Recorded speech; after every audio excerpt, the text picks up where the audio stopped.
계시록은 환상과 상징을 통해서 하나님의 뜻과 계획을 전달합니다. 그렇기 때문에 환상과 상징을 통해서 하나님께서 우리에게 무엇을 말씀하려고 하는지 그 의미와 뜻을 이해하도록 우리가 노력을 해야 되겠습니다. 계시록은 싸움의 책이요 승리의 책입니다. 오늘 우리가 읽은 본문의 말씀을 이해하기 위해서 좀 앞으로 가서 조금 살펴보면서 18장으로 돌아오도록 하겠습니다. 자, 여러분 계시록 12장 말씀을 한번 찾아주시면 좋겠습니다. 계시록 12장부터 14장까지의 말씀은 영적인 싸움에 대해서 구체적으로 이야기하고 있는 장들입니다. 계시록 12장에 보면 해를 옷 입은 한 여자가 등장을 하죠. 그 발 아래에는 달이 있고 그 머리에는 12별의 관을 썼습니다. 자, 여기 등장하는 여자는 누구를 가리키느냐 하면 하나님의 백성의 공동체, 곧 교회를 상징하는 존재입니다. 해를 옷으로 입고 달을 발로 밟고 있고 12별을 관으로 쓰고 있다는 것은 바로 그 여자가 매우 존귀한 존재요 영광스러운 존재임을 나타내는 그런 환상적인 그런 모습입니다. 당시 교회는 로마 제국의 통치 아래서 박해를 받고 어려움을 겪고 있었습니다. 예수님을 믿는다는 것이 어떻게 보면 힘든 일이고 또 예수님을 믿는 가운데 박해를 당하고 고난을 겪는 그 삶이 매우 초라하고 비참하게 여겨졌던 그런 시대에 믿는다는 것은 무엇일까? 하나님의 자녀로 산다는 것이 무엇일까? 내가 교회에 속해서 하나님의 백성으로 살아간다는 게 무엇일까? 많은 생각들을 했을 것입니다. 거대한 로마 제국 아래 성도들은 교회는 자신이 초라하고 연약한 존재라는 것을 느꼈을 거예요. 그런데 성경은 계속해서 무슨 얘기를 하느냐? 그렇지 않다. 교회는 영광스럽고 존귀하다. 예수 그리스도를 믿는 성도들은 눈에 보이기에는 매우 별 볼 일 없는 것처럼 보이지만 로마 제국의 그 권세 아래 힘이 없는 존재로 보이지만 하늘의 시각으로 볼 때 주님의 교회는 영광스럽고 존귀한 존재라는 것을 성경은 계속해서 강조하고 있습니다. 저는 여러분들이 이 세상을 살아가면서 그런 감정을 느낄 때가 많이 있다고 봅니다. 예수님을 믿지만 하나님을 아버지로 부르고 살고 있지만 나는 연약하고 또 무력하며 이 세상에서 참으로 내 자신이 초라하구나 이런 생각을 할 때가 많이 있는 줄로 압니다. 그런데 우리가 하나님의 말씀을 통해서 땅의 시각으로 우리 자신을 볼 것이 아니라 하늘의 시각으로 우리 자신을 볼 줄 알아야 된다고 성경은 말씀하고 있기 때문에 우리가 하나님의 말씀에 비추어서 하늘의 시각으로 우리 자신이 또 주님의 교회가 영광스럽고 존귀한 존재라는 것을 여러분들이 분명히 기억하시고 믿을 수 있기를 바랍니다. 2절에 보면 이 여자가 아이를 베어 해산하게 되매 아파서 예를 쓰며 부르짖더라고 되어 있습니다. 여자가 임신을 했습니다. 출산을 하게 되는데 매우 고통스러운 가운데 출산을 합니다. 자, 여기서 등장하는 아이는 누구를 가리키느냐면 예수 그리스도를 가리킵니다. 여자가 아이를 베어 해산했다는 것은 무엇을 얘기하느냐면 구약의 하나님의 백성인 유대 민족을 통해서 예수 그리스도가 이 땅에 오셨다는 것을 말씀합니다. 예수께서 이 땅에 오실 때 얼마나 위험한 일이 많이 있었습니까? 하마터면 태어나지 못할 뻔했고 하마터면 예수님께서 어린 나이에 목숨을 잃을 뻔했습니다. 그런 가운데 하나님께서는 예수 그리스도를 이 땅에 보내셨고 그가 이 땅에서 우리를 위하여 십자가에 못 박혀 죽게 하신 것이죠. 세 번째 등장하는 존재가 3절에 나오는 큰 붉은 용입니다. 큰 붉은 용은 누구를 가리킵니까? 마귀 사탄을 가리키죠. 12장 9절에 이렇게 되어 있습니다. 큰 용이 내쫓기니 옛뱀 곧 마귀라고도 하고 사탄이라고도 하며 온 천하를 꿰는 자라. 그가 땅으로 내쫓기니 그의 사자들도 그와 함께 내쫓기니라.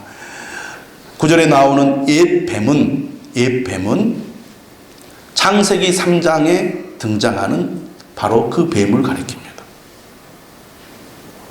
하와와 아담을 꿰었던 자죠. 하나님을 배반하고 죄를 짓게 만든 자입니다.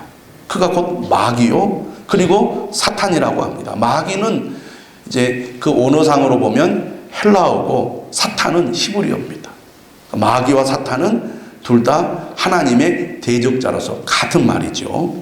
온 천하를 꿰고 그가 땅으로 쫓기게 됩니다. 이 12장은 무슨 얘기를 하려고 합니까? 마귀가, 사탄이, 용이 예수 그리스도를 죽이려고 했다는 것입니다. 하지만 실패하죠. 뿐만 아니라 십자가와 부활의 사건으로 사탄은 크게 패배합니다. 이제 사탄은 그의 때가 얼마 남지 않은 것을 알고 하나님의 백성인 교회를 박해하고자 합니다. 12장 12절을 보시면 이렇게 되어 있습니다. 후반절에 이는 마귀가 자기의 때가 얼마 남지 않은 줄을 알므로 크게 분내어 너희에게 내려갔습니다. 또 13절에 보면 용이 자기가 땅으로 내쫓긴 것을 보고 남자가 낳은 여자를 박해하는지라. 용은 사탄이라고 말씀드렸죠. 용은 실제로 존재하지 않는 동물이잖아요. 사탄을 묘사하고 있는 존재입니다. 남자는 예수 그리스도고 여자는 하나님의 백성의 공동체인 교회를 가리킨다고 했습니다. 그러니까 용이 남자를 낳은 여자를 박해했다는 것은 곧 사탄이 교회를 박해한다는 것입니다. 17절 한번 같이 읽어보겠습니다. 시작. 용이 여자에게 분노하여 돌아가서 그 여자의 남은 자손 곧 하나님의 계명을 지키며 예수의 증거를 가진 자들과 더불어 싸우려고 바다 모래 위에 서 있더라. 용이 분노했다는 거예요. 용이 자기의 때가 얼마 남지 않은 것을 알고 마지막 때 분노하는 가운데 주님의 교회, 하나님의 백성들을 박해하려고 지금 성도들과 지금 대결을 하고 있는 것입니다. 우리의 씨름은 혈과 육을 상대하는 것이 아니요 하늘에 있는 악의 영들을 상대한다고 에베소서 6장은 말씀하고 있지 않습니까? 우리가 이 땅에서 살아가는 것은 지금 사탄과의 영적인 싸움의 그 자리에 있다는 것을 말하고 우리의 신앙생활은 영적인 싸움이요 전쟁이라고 말할 수 있겠습니다. 이처럼 용은 분노하여 하나님의 백성들, 성도들과 싸우려고 바다 모래 위에 서 있습니다. 그러면 용이 어떻게 하나님의 백성들을 박해하고 죽이려고 하고 있느냐? 13장에 보면 두 짐승이 나옵니다. 첫 번째 짐승이 1절에서 나오는데요. 바다에서 한 짐승이 나오는데 뿔이 열이요 머리가 7이라고 되어 있습니다. 바다에서 나온 짐승은 누구냐? 사탄의 하수인이요 사탄의 대리인이라고 할 수가 있습니다. 12장 3절에 보면 큰 붉은 용을 소개하는데 큰 붉은 용이 어떠한 자라고 말하느냐면 머리가 7이요 뿔이 10이라고 말합니다. 그런데 13장 1절에 보니까 바다에서 올라온 짐승도 뿔이 10이요 머리가 7입니다. 그러니까 이 용과 바다에서 올라온 짐승이 같은 그런 모습을 하고 있다는 겁니다. 어떻게 그런 역할을 하고 그런 존재가 되었느냐? 2절 하반절에 보니까 용이 자기의 능력과 보좌와 큰 권세를 그에게 주었더라. 용이 자기의 능력과 보호자와 큰 권세를 자기의 대리인인 바다에서 나온 짐승에게 줬다는 것이죠. 왜 짐승이라고 표현할까요? 13장 2절에 보면은 내가 본 짐승은 표범과 비슷하고 그 발은 곰의 발 같은데 그 입은 사자의 입 같은데 이렇게 되어 있습니다. 곰의 발 같고 그 입은 사자의 입 같다. 매우 무시무시하고 아주 강하고 잔인한 존재라는 것이죠. 짐승이라는 것이. 다니엘서에 나오는 이야기입니다. 이 용이 자기의 권세를 짐승에게 주었기 때문에 사람들이 용에게 경배하고 짐승에게 경배합니다. 4절에 나오죠. 그러면서 사람들이 뭐라고 얘기하느냐 하면 4절 하반절에 이렇게 되어 있습니다. 누가 이 짐승과 같으냐? 누가 능히 이와 더불어 싸우리요 하더라. 이 바다에서 나온 짐승은 강력한 능력과 권세를 가지고 사람들을 지배하고 통치하고 있습니다. 자, 그러면 이 바다에서 나온 짐승은 누구를 가리키느냐?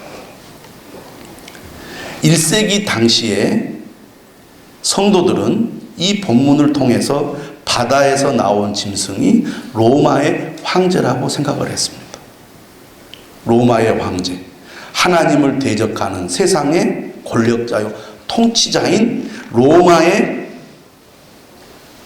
황제, 그가 바로 바다에서 나온 짐승이라는 것입니다. 그의 배후에 사탄이 있다는 것이죠.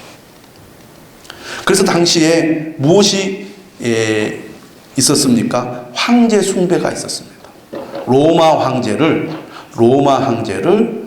하나님으로, 주님으로 섬기도록 강요했고, 많은 사람들이 로마 황제를 하나님으로, 주님으로 숭배했습니다.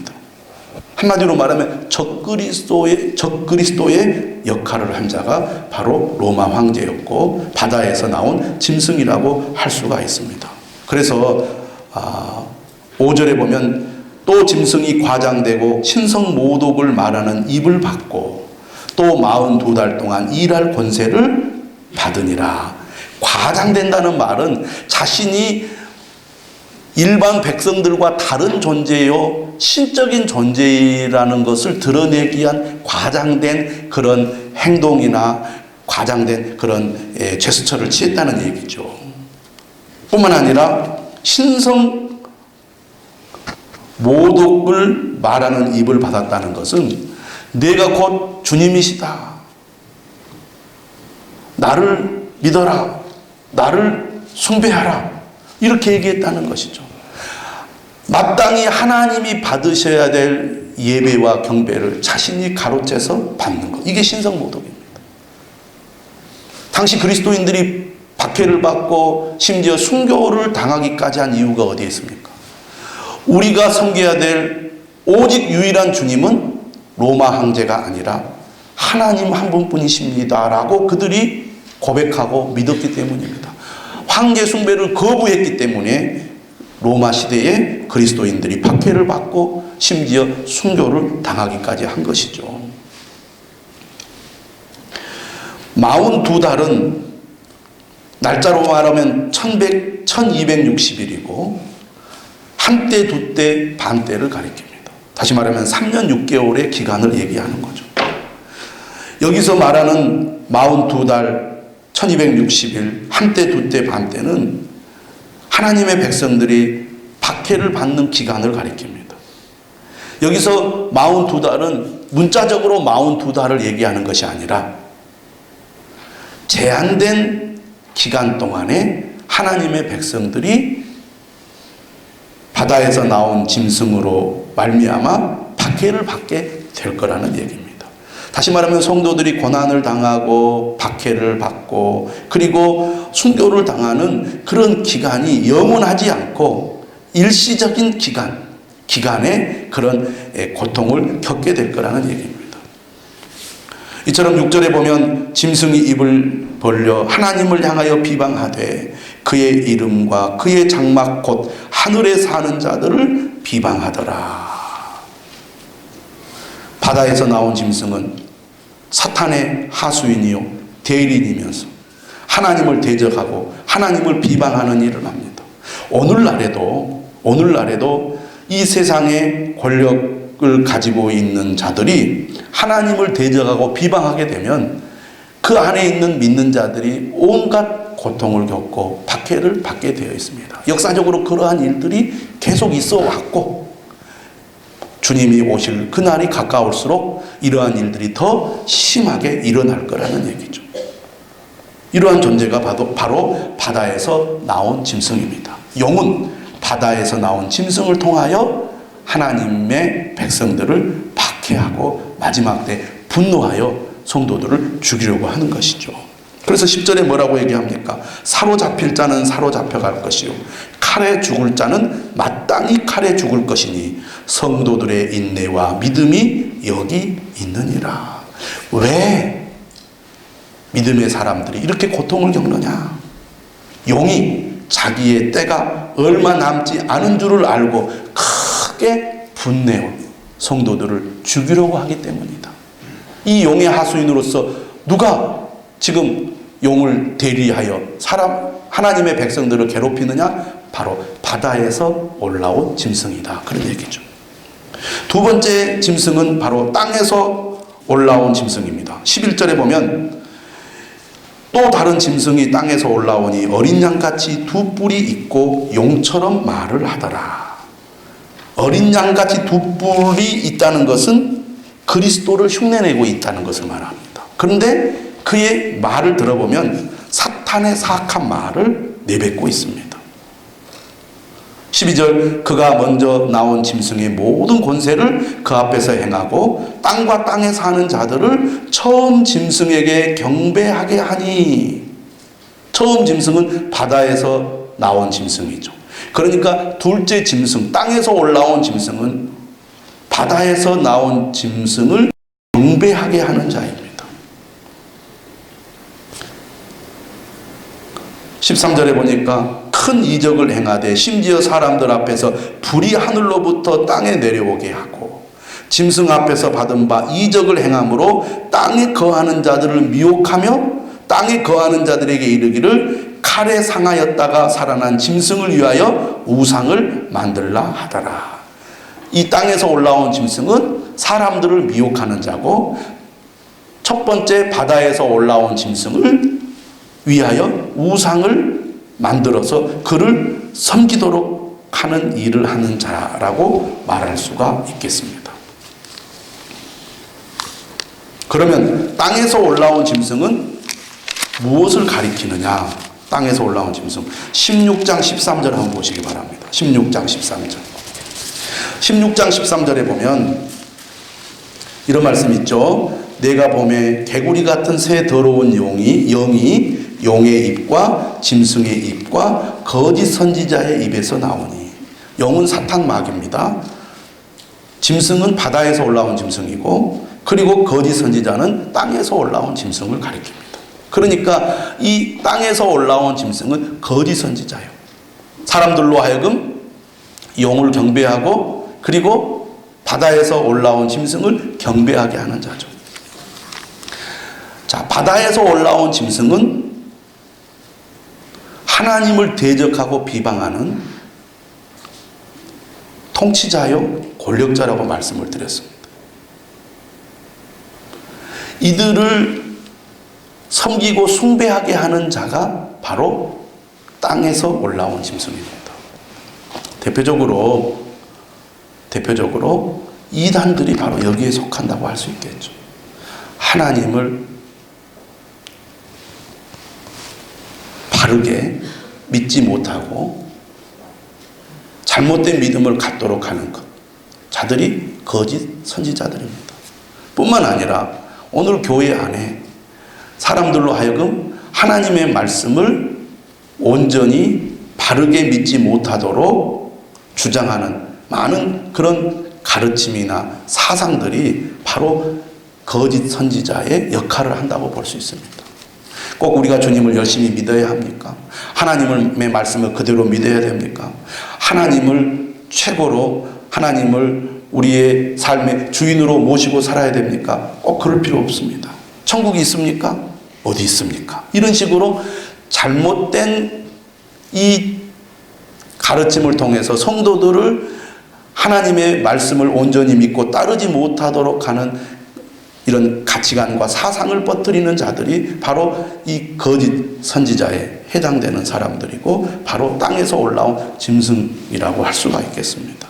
다시 말하면 바다에서 올라온 짐승은 하나님을 대적하고 하나님을 비방하는 자로서 정치, 경제, 군사와 같은 강력한 힘으로 세상을 통치하고 다스리는 존재라고 한다면 땅에서 올라온 짐승은 이런 거짓 종교와 그리고 잘못된 사상과 지식을 전하는 교육 그리고 사람들로 하여금 세상에 마음을 푹 빼앗겨 세상만을 위하여 살도록 만드는 문화나 예술들을 가리킨다고 하겠습니다.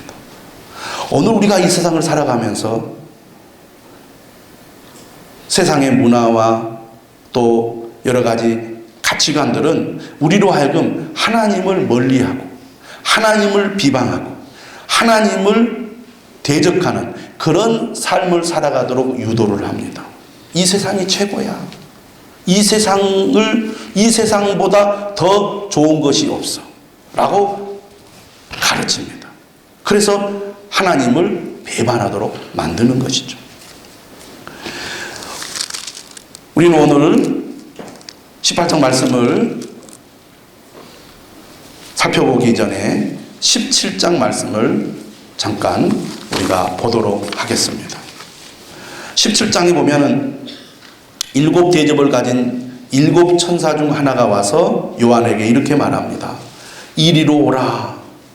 많은 무리에 앉은 큰 음녀가 받을 심판을 내게 보이리라. 큰 음녀가 심판을 받게 될 거라고 말하면서 큰 음녀를 소개합니다. 이 큰 음녀가 어디에 앉아 있느냐 하면 많은 물 위에 앉아 있습니다. 그러면 많은 물 위는 무엇을 가리키느냐? 17장 15절을 보시기 바랍니다. 17장 15절에 이렇게 말합니다. 내가 본 바 음녀가 앉아 있는 물은 백성과 무리와 열국과 방언들이니라. 백성과 무리와 열국과 방언들. 다시 말하면 큰 음녀가 이 많은 사람들을 다스리고 있습니다.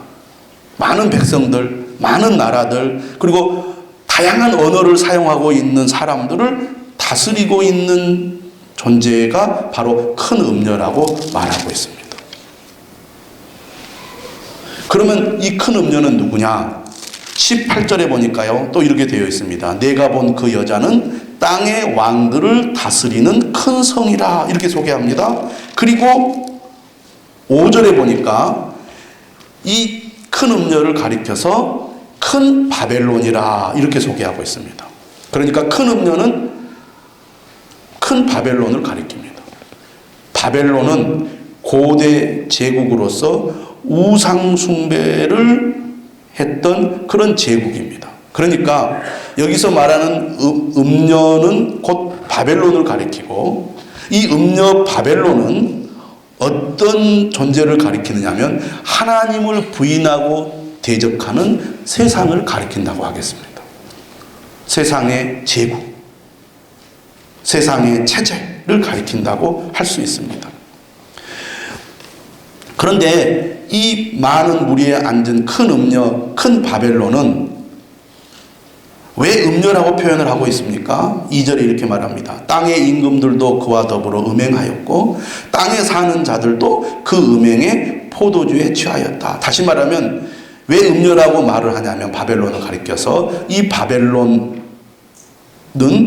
사람들로 하여금 또 많은 이 권력자들로 하여금 마땅히 섬겨야 될 하나님 대신에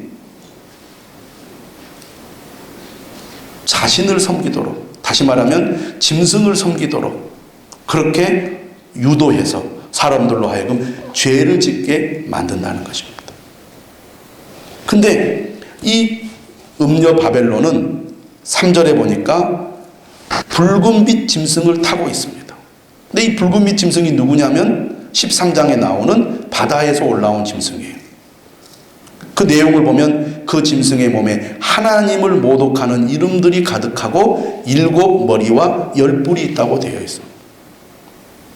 하나님을 비방하고 하나님을 대적하고 하나님을 부인하는 이 세상의 체제, 이 세상의 제국, 이 세상은 이런 강력한 이 바다에서 올라온 짐승, 다시 말하면 하나님을 비방하는 통치자와 권력자를 통해서 사람들로 하여금 자신을 따르고 섬기도록 하고 있다는 것입니다. 그럼 1세기 당시에 짐승은 로마 황제라고 그랬죠. 그러면 1세기 당시에 이 큰 바벨론 음료는 누구를 가리킵니까? 로마 제국을 가리키는 거예요. 마지막 시대가 가까울수록 하나님을 부인하고 대적하는 세상은 더욱 강력한 힘을 발휘합니다. 그리고 이 음료를 어떻게 표현을 하고 있느냐면 4절에 보니까 자줏빛과 붉은빛 옷을 입고 금과 보석과 진주로 꾸미고 손에 금잔을 가졌는데 가증한 물건과 그의 음행의 더러운 것들이 가득하더라. 1세기 당시의 로마 제국은 이처럼 로마 황제의 강력한 권력을 등에 업고 세상 사람들을 통치하고 다스렸습니다. 당시에 로마의 평화라는 그런 슬로건이 있죠. 너희들이 나를 따르면 내가 너희들에게 진정한 평화와 번영을 줄 것이다. 로마 제국 아래서 사람들은 이 로마 제국이 주는 풍요로움과 그리고 그 향락과 사치를 마음껏 즐겼습니다. 로마의 문화가 얼마나 화려하고 대단합니까? 거기에 푹 빠져서 로마가 최고다. 그리고 이 로마를 다스리는 로마 황제야말로 정말 우리가 마땅히 섬겨야 할 주님이시다라고 사람들로 하여금 그렇게 믿고 따르게 했다는 것입니다. 마지막 시대가 가까울수록 이런 큰 성 바벨론, 강력한 이런 힘과 능력으로 사람들의 마음을 사로잡을 것입니다. 오늘 우리가 사는 이 세상이 바로 큰 성 바벨론, 하나님을 부인하고 비방하는 그런 세상이라고 할 수 있겠습니다. 여러분, 갈수록 세상은 하나님의 말씀과는 정반대의 사상과 가치관으로 사람들을 끌고 갑니다.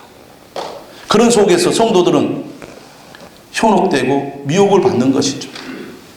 세상을 따르면 거기에 풍요로움이 있을 것 같습니다. 세상을 따르면 거기에 뭔가 우리의 삶을 즐겁게 하고 행복하게 하고 우리의 온갖 본능적인 만족을 채워줄 것처럼 그렇게 우리를 미혹합니다. 그래서 사람들은 하나님보다는 세상을 쫓아갑니다. 세상의 부유함과 세상의 그 화려함과 그 향락과 사치를 쫓아가게 만들어요. 그러다 보면 점점 하나님은 멀어집니다. 하나님이 별거 있느냐? 하나님이 내게 해준 것이 뭐가 있느냐? 오히려 이 세상이 나에게 만족과 풍요로움과 행복과 기쁨을 주지 않느냐? 이렇게 사람들로 하여금 그러한 가치관에 빠지게 만들고 있습니다. 오늘 18장은 우리에게 뭐라고 말합니까? 절대 망하지 않을 것 같은 이 큰 성 바벨론, 음녀 바벨론은 결국 무너진다는 것입니다. 하나님이 뭐 대단한 분이냐? 우리에게 밥을 주나 떡을 주느냐고 하나님을 무시하는 많은 사람들. 믿는 사람들이 별거 없는 것 같고 주님의 교회가 별것 없는 것 같고 하나님의 말씀이 우리에게 아무 유익이나 도움이 안 될 것처럼 보이는 세상에서 오히려 세상은 화려하고 세상은 더 실제적이고 세상은 더 강력한 힘을 가지고 우리의 마음을 빼앗고 있다고 말해요. 절대 망하지 않을 것 같아요. 그동안 수많은 제국들이 흥왕했다가 멸망합니다. 그럼 완전히 세상이 망할 것 같은데 또 다른 제국이 일어나서 강력한 힘으로 세상 사람들을 사로잡아요. 그래서 여기도 보면은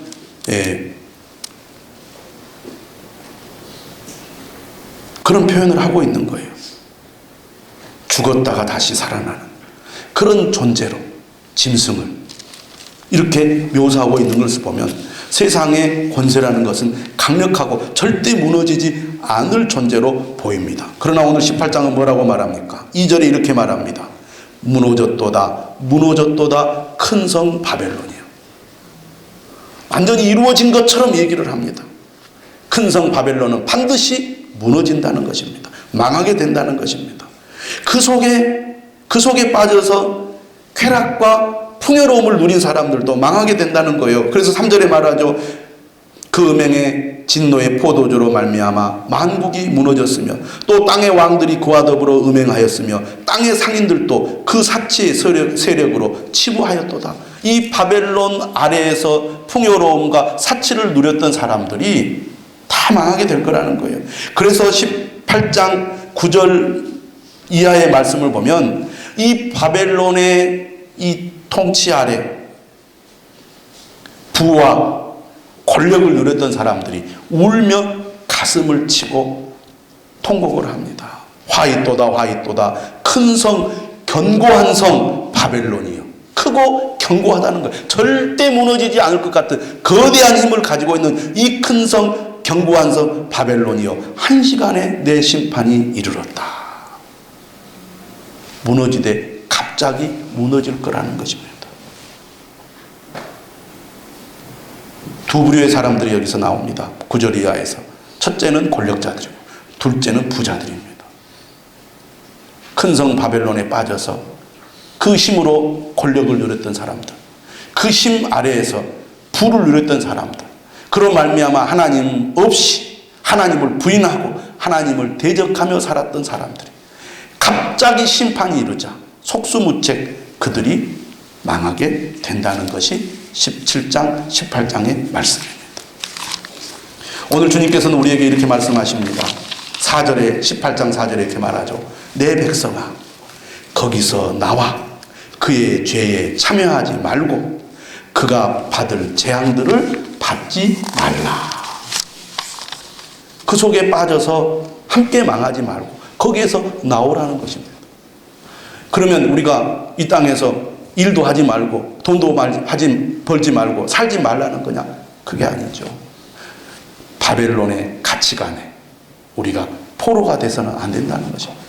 바벨론의 가치관에 우리가 포로가 되어서 하나님을 부인하고 멀리하는 삶을 살 것이 아니라 여전히 우리는 하나님만이 만왕의 왕이요 주님이시라는 것을 믿고 살아야 한다는 것입니다. 사람들은 절대 망하지 않을 것 같은 큰 성 바벨론의 포로가 되어서 바벨론에 복종하고 짐승에게 숭배하는 그런 삶을 살아가고 있습니다. 그러나 하나님의 말씀은 반드시 이루어질 줄로 믿습니다. 창세기 19장에 보면 롯의 사이들이 나옵니다. 롯이 그들에게 말하죠. 일어나 이곳을 떠나라고. 그런데 사이들은 농담으로 여겼습니다. 천사들이 롯에게 와서 속기 도망하라고 말하지만 이 소돔의 풍요로움에 푹 빠졌던 롯의 가족들은 지체했습니다. 그래서 창세기 18장 16절에 말합니다. 그러나 롯이 지체할매 롯의 손과 그의 아내의 손과 두 딸의 손을 잡아 인도하여 성 밖에 두니 천사들이 그랬어요. 그러면서 이렇게 말합니다. 여호와께서 그에게 자비를 더하심이었더라. 돌아보거나 들에 머물지 말고 산으로 도망하여 멸망함을 면하라. 그런데 롯의 아내는 뒤를 돌아보므로 소돔기둥이 되고 말았습니다. 바벨론에 빠지면 이렇게 된다는 거예요. 예수님께서 누가복음 17장 28절 이하에서 이렇게 말씀하십니다. 또 롯의 때와 같으리니 사람들이 먹고 마시고 사고 팔고 심고 집을 짓더니 롯이 소돔에서 나가던 날에 하늘로부터 불과 유황이 비오듯 하여 그들을 멸망시켰느니라. 인자가 나타난 날에도 이러하리라. 여러분, 큰 성 바벨론, 음녀 바벨론은 반드시 망하게 될 것입니다.